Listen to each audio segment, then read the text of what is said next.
Olá pessoal, nesse vídeo eu vou falar um pouco sobre as agências reguladoras no Brasil. Elas são entidades que atuam diretamente na vida de todo mundo, pelo menos todo mundo no Brasil, mas que muitos nem sabem ao certo do que se trata ou pior ainda, nem sabem que elas existem. Mas a gente vai conversar um pouquinho sobre isso agora. Muito bem, o conteúdo desse vídeo tem como referência teórica o excelente livro Sistema Político Brasileiro, organizado por Lúcio Avelar e Antônio Otávio Sintra, principalmente no que se refere ao seu capítulo 7, escrito por Edson Nunes, Leandro Molhano Ribeiro e Vitor Peixoto. Ele trata especificamente sobre agências reguladoras no Brasil. Por aqui iremos expor o ponto de vista destes autores acerca das atuações, objetivos e funções das agências reguladoras em nosso país, passando um pouco também pelo contexto histórico da criação destas agências, algumas de suas consequências, além de suas potencialidades e problemas em torno de sua implantação, gerência e manutenção enquanto instrumentos regulatórios. Os autores que escreveram esse capítulo, o 7º capítulo do livro organizado por Lúcio Avelar e Antônio Otávio Sintra, eles começam a explanar sobre as agências reguladoras no Brasil partindo de seu campo de atuação. Para tal, recorre a Roger Noll e sua obra Regulatory Policy and the Social Sciences, afirmando que tais agências atuam sobre setores vitais da economia, assumindo diferentes estatutos jurídicos, desde sua subordinação à administração pública direta até sua existência como órgão independente. Daí, do ponto de vista teórico, e aqui os autores em estudo recorrem a Sam Peltzman em seu estudo sobre a teoria econômica da regulação, e a Richard Posner quanto às teorias da regulação econômica, essas agências reguladoras brasileiras teriam por objetivo combater falhas de mercado, assegurar a competitividade de setores da economia, diminuir custos de transação inerente à provisão de bens públicos, reduzir assimetrias de informação entre agentes econômicos, combater externalidades negativas advindas das interações econômicas, universalizar serviços e promover interesses dos consumidores.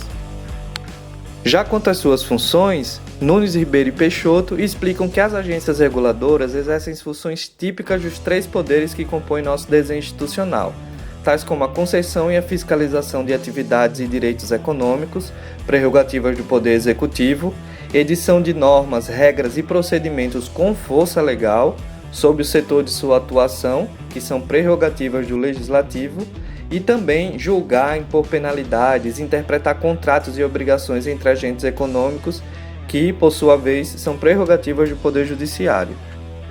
É possível observar, diante do que foi dito até aqui, que as agências produzem regras e normas que imputam custos às unidades reguladas, atraindo, complementando ou contrariando interesses públicos e privados, o que ocasiona uma inevitável interação entre reguladores e regulados, com possibilidades de captura do órgão regulador por parte de agentes econômicos para subverter os princípios do mercado a favor de interesses específicos. Daí, nesse sentido, não é incomum acontecer, e aqui a gente dá um salto agora da construção teórica apresentada anteriormente para a constatação empírica, do aparato regulatório criado para sanar imperfeições do mercado, tornar-se uma espécie de mercado, onde a regulação é, abre aspas, comprada e vendida, fecha aspas, constituindo um selvagem campo de luta de interesses, sejam esses voltados para o público ou para a preservação de privilégios. Esta realidade faz os autores em estudo afirmarem que não existe, portanto, regulação neutra, nem muito menos inocente. É no contexto dessas contradições que destaca-se a importância das discussões em torno da independência, controle e accountability das agências reguladoras. Este último termo, sem tradução para o português ainda, refere-se à capacidade dos cidadãos premiarem ou punirem os governantes, de acordo com a avaliação que fazem de seu desempenho no governo, temática que Poe e Abruzzo se debruçam em seu artigo sobre o desenho e funcionamento dos funcionalismos de controle e accountability das agências reguladoras brasileiras. Passando agora a falar um pouquinho mais do contexto histórico da criação das agências reguladoras no Brasil enquanto órgãos independentes e não como departamentos subordinados à administração direta, retomamos aos 2 mandatos do presidente Fernando Henrique Cardoso, no contexto mais amplo da reforma do Estado brasileiro. as agências foram apresentadas como inovação institucional para regular os serviços públicos de energia e telecomunicações, liberalizados ou privatizados de forma independente das influências político-partidárias dos governos. Perseguiu o objetivo principal, uma mudança de paradigma em relação ao antigo modelo burocrático de administração pública da era Vargas, estabelecendo um modelo de administração gerencial e fortalecendo os órgãos da administração indireta, as autarquias e fundações. Tais agências, entretanto, foram criticadas por especialistas e agentes econômicos justamente por não atuarem sobre um adequado marco regulatório, impossibilitando-as de se constituir em verdadeiros órgãos de Estado. As 3 primeiras agências foram criadas em meados dos anos de 1990. São elas a Agência Nacional de Energia Elétrica, ANEEL, a Agência Nacional de Telecomunicações, Anatel, e a Agência Nacional de Petróleo, ANP. Inspiradas nesse modelo, mais 7 agências federais, 23 agências estaduais foram implementadas. Eu vou retomar essa questão mais adiante. A Agência Nacional de Energia Elétrica, ANEEL, foi criada a partir da Lei nº 9.427, de 26 de dezembro de 1996. Seu decreto de instalação é o 2.335, de 6 de outubro de 1997. Ela está vinculada ao Ministério de Minas e Energia. Seu tipo de regulação é econômica e a atividade regulada é a produção, transmissão e distribuição de energia elétrica. A Agência Nacional de Telecomunicações, Anatel, ela foi criada a partir da Lei nº 9.472, de 16 de julho de 1997. Seu decreto é o 2.338, de 7 de outubro de 1997. Está vinculado ao Ministério das Comunicações e o tipo de regulação também é econômica, e sua atividade regulada são as telecomunicações. A Agência Nacional de Petróleo, ANP, foi criada através da Lei nº 9.478, de 6 de agosto de 1997. Seu decreto de instalação é o 2.455, de 14 de janeiro de 1998. Seu ministério é o de Minas e Energia. Seu tipo de regulação também é econômica e a atividade regulada é a indústria do petróleo.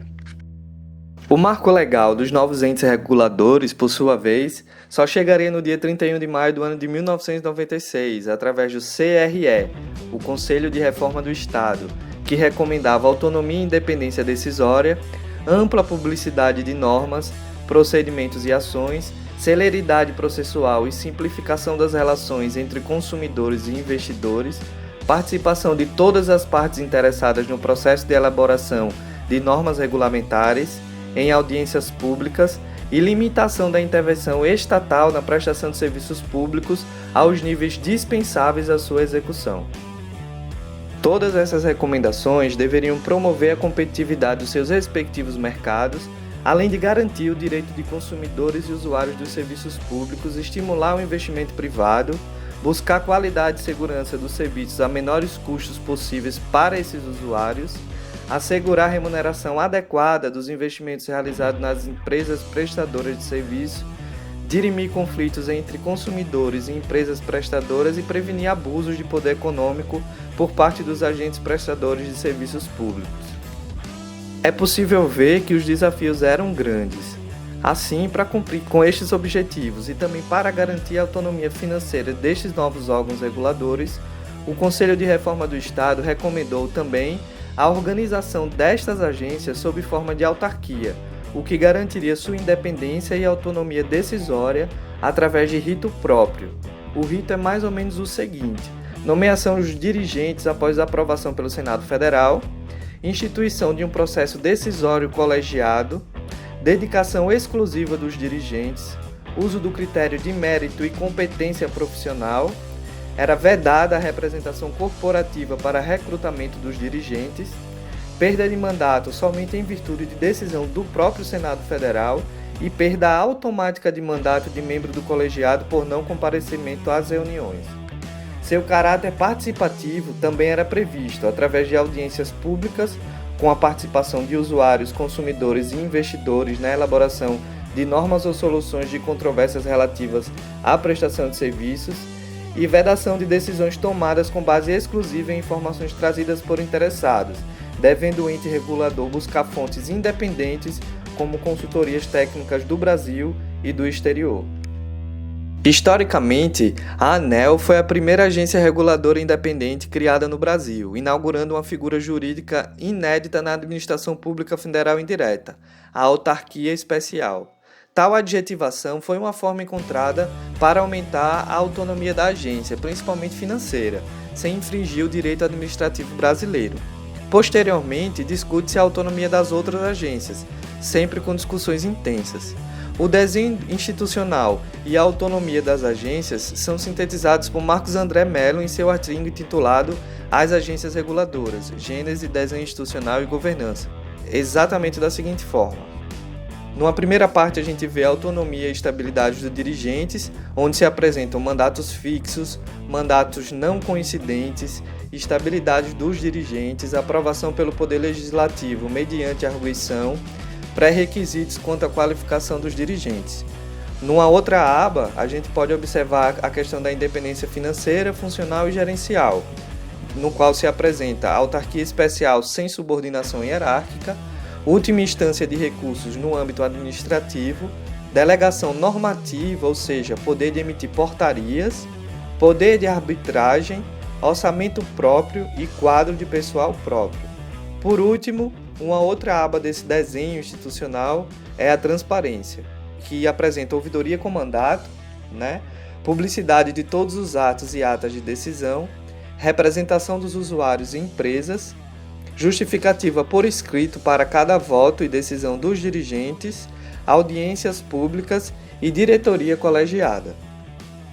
Com tudo isso que foi apresentado até aqui, os autores em questão afirmam que, apesar das indefinições iniciais, as 3 primeiras agências inauguraram um novo modelo de intervenção regulatória do Estado na economia no Brasil. Este modelo, no transcorrer da história brasileira, foi difundido por outros setores além da infraestrutura, originando mais agências independentes federais que passo a apresentar agora. A Agência Nacional de Vigilância Sanitária, Anvisa, foi criada a partir da Lei 9.782, de 26 de janeiro de 1999. Ela está ligada ao Ministério da Saúde, seu tipo de regulação é social, e as atividades reguladas são aquelas em torno da produção e comercialização de produtos e serviços submetidos à vigilância sanitária. A Agência Nacional de Saúde Suplementar, ANS, foi criada a partir da Lei 9.961, de 28 de janeiro de 2000. Seu decreto de instalação é o 3.327, de 5 de janeiro de 2000. Também está vinculado ao Ministério da Saúde. Seu tipo de regulação é econômica e social, e as atividades reguladas são aquelas em torno da assistência suplementar à saúde. A Agência Nacional de Águas, ANA, foi criada a partir da Lei 9.984, de 17 de julho de 2000. Seu decreto de instalação é o 3.692, de 19 de dezembro de 2000.